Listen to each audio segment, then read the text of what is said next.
Today we're going to read another story from the Disney Storybook Collection. It's Reading with Miss Nickerson.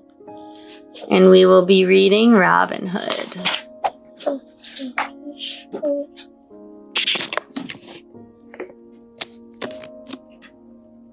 Long ago, King Richard left England on a crusade, and his brother Prince John took over the crown in his absence. But Prince John was greedy. He made the people of Nottingham pay high taxes and left them poor and starving.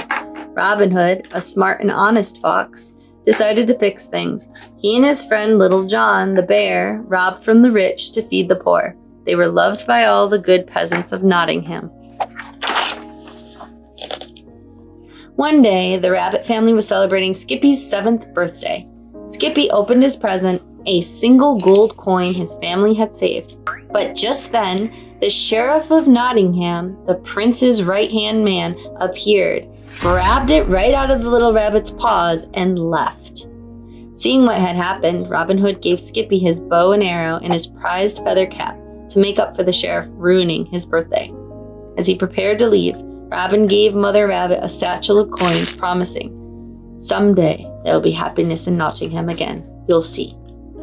Excitedly, Skippy and his friends raced off into the forest to play with Robin's bow and arrow. They arrived at a large hill near the castle, and Skippy shot an arrow into the distance. It soared right over the walls of the castle and into Prince John's backyard, where King Richard's niece, Maid Marian, was playing badminton with Lady Cluck.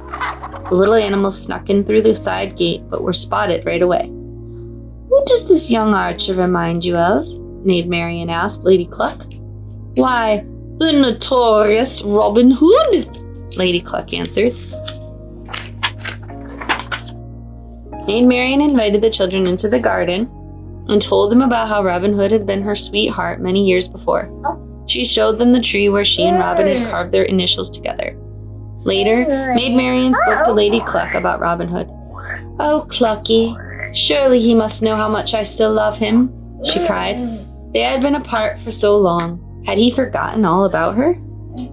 But of course, Robin Hood had not. Elsewhere in the forest with Little John, Robin Hood was daydreaming about Maid Marian too.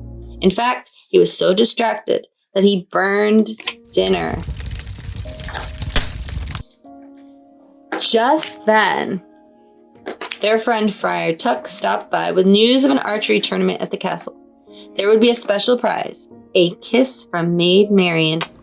Although he knew the castle would be full of his foes, Robin was determined to enter. "Faint hearts never won fair ladies," he said. "Fear not, my friends. This will be my greatest performance." Meanwhile, the castle prepared for the tournament. Horns were blaring, streamers were strung, and a parade of animals marched through the castle gates, carrying flags and instruments. Inside the castle, Prince John was working on a plan. The whole competition was a way to capture Robin Hood once and for all. "My trap is baited and set, and then revenge! I'll show him who wears the crown."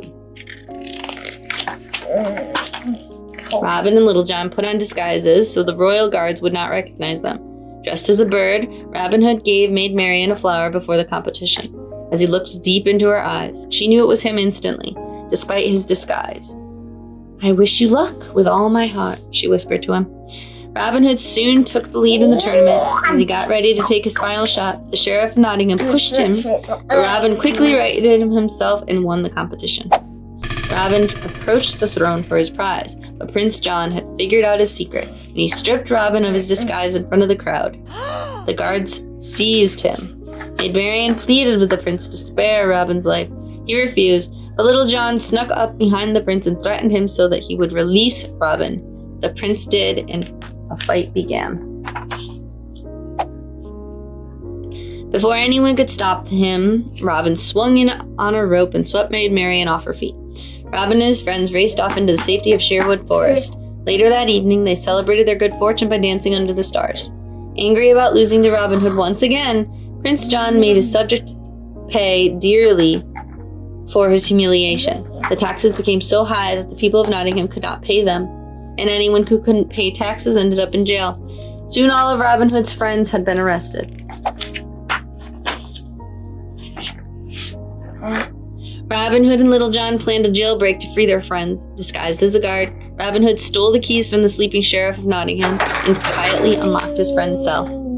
As his friends escaped, Robin Hood climbed into the prince's bedroom to take back his friend's gold. As Robin pulled the bag of gold from the prince's sleeping hand, the prince's friend, Sir Hiss, woke up and snagged the bag with his teeth. The noise alerted the guards and they began to attack Robin. Seeing no other way out, Robin climbed to the very top of the tower and jumped into the moat below. Robin did not surface and it seemed all was lost. But then Robin appeared at the shore. He and his friends escaped into the forest together. Lucky for the townspeople, King Richard returned shortly after. The people of Nottingham were free and happy again, and Prince John, Sheriff of Nottingham, and their cronies were sent to jail. Robin Hood and Maid Marian were finally married. It appears that I now have an outlaw for an in-law, King Richard said happily. The end.